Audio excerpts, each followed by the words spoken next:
Punishment transfer കിട്ടി ഉടയന്നൂരിൽ ചെല്ലുമ്പോൾ ജീവിതത്തിൻ്റെ പുതിയൊരു അധ്യായം തുടങ്ങുകയായിരുന്നു. പനിഷ്മെന്റ് ട്രാൻസ്ഫർ ഇതാദ്യമായല്ല, പക്ഷേ അച്ഛനും അമ്മയും ഇല്ലാതെ ഇതാദ്യമാ, അതും ജയിലിലേക്ക്. ചെന്ന പാടെ കൂടെ ജോലി ചെയ്യുന്നവരെ എല്ലാം പരിചയപ്പെട്ടു. സെല്ലിലുള്ളവരെ പരിചയപ്പെടുത്താമെന്ന് പറഞ്ഞ് ദാസേട്ടന് മുന്നിൽ നടന്നു. ഞാൻ പിന്നാലെയും ഓരോരുത്തരെയായി പരിചയപ്പെടുത്തി. 9ാം സെല്ലിന് മുന്നിലെത്തിയപ്പോൾ, മാഡം, ഈ സെല്ലിലുള്ളത് ഒരു രാജമ്മ എന്ന സ്ത്രീയാണ്. അവർ മകളെ മണ്ണെണ്ണ ഒഴിച്ച് കൊല്ലാൻ നോക്കിയതാ കേസ്. എന്ത് സ്ത്രീയാണല്ലേ മാഡം. അവരോട് സംസാരിക്കുമ്പോൾ ഒന്ന് ശ്രദ്ധിക്കണേ, ഇടയ്ക്ക് വയലൻ്റ് ആകാറുമുണ്ട്. ദാസേട്ടൻ പറഞ്ഞു തീരും മുമ്പേ പിറകിൽ നിന്നും, പാർവതി മാഡം. ഞാൻ ഞെട്ടിത്തിരിഞ്ഞു നോക്കിയപ്പോൾ അവരാണ് രാജമ്മ. എല്ലാവരും കൂടി അവരെ പിടിച്ചു മാറ്റാൻ തുടങ്ങിയപ്പോൾ, വിടു, അവരെ എനിക്ക് അറിയാവുന്ന ആളാണ്, വിടു. ഓടി വന്ന് അവരെൻ്റെ കയ്യിൽ പിടിച്ചു. സുഖമായിരിക്കുന്നോ മാഡം?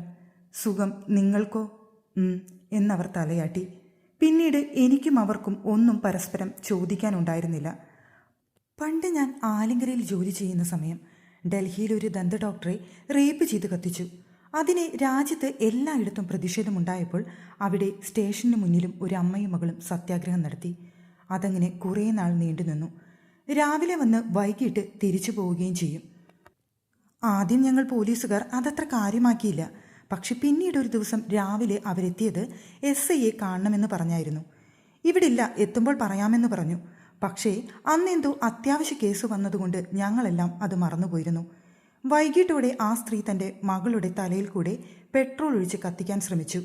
ഞങ്ങൾ അങ്ങോട്ട് ഓടി എത്തിയില്ലായിരുന്നെങ്കിൽ അവർ പെൺകുട്ടിയെ കത്തിച്ചേനെ.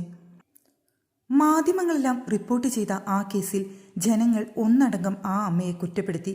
എന്ത് സ്ത്രീയാണവർ, സ്വന്തം മകളെ എങ്ങനെ കൊല്ലാനാകും? പോലീസ് അന്ന് കൊലപാതകത്തിന് കേസെടുത്തു.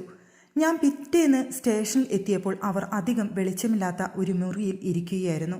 ഞാൻ ചെന്ന് അവരുടെ അടുത്തിരുന്ന്, അമ്മ, മോളെ എന്തിനാ ഇങ്ങനെ ചെയ്യാൻ നോക്കിയത് എന്ന് ചോദിച്ചതും ആ സ്ത്രീ പൊട്ടിത്തെറിച്ചു. പിന്നെ ഞാൻ എന്തു ചെയ്യണമായിരുന്നു? ഒന്നും മിണ്ടാതിരിക്കണമായിരുന്നോ? എനിക്ക് കൊല്ലണം, അവളെ കൊല്ലണം, കൊല്ലണം. അവരെന്തൊക്കെയോ പെറുപെറുത്തുകൊണ്ടേയിരുന്നു. ഞാൻ വേഗം മുറിക്ക് പുറത്തിറങ്ങി.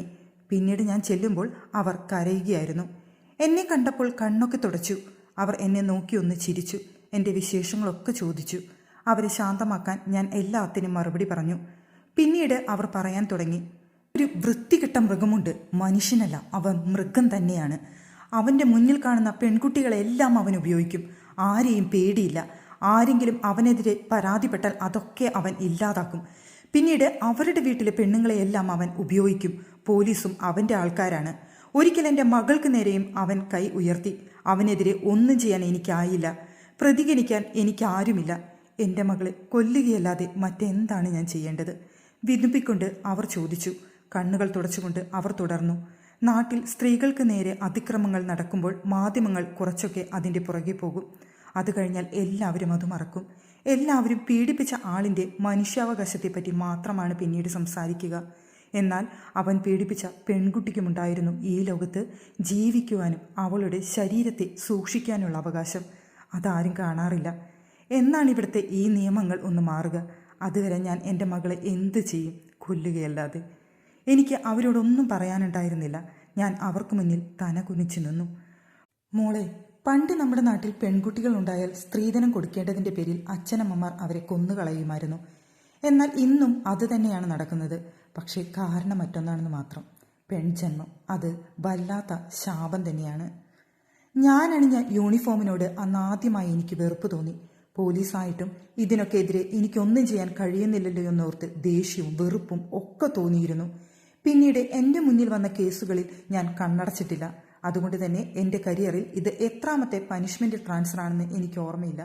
അതിലെനിക്ക് ഒരു വിഷമവുമില്ല.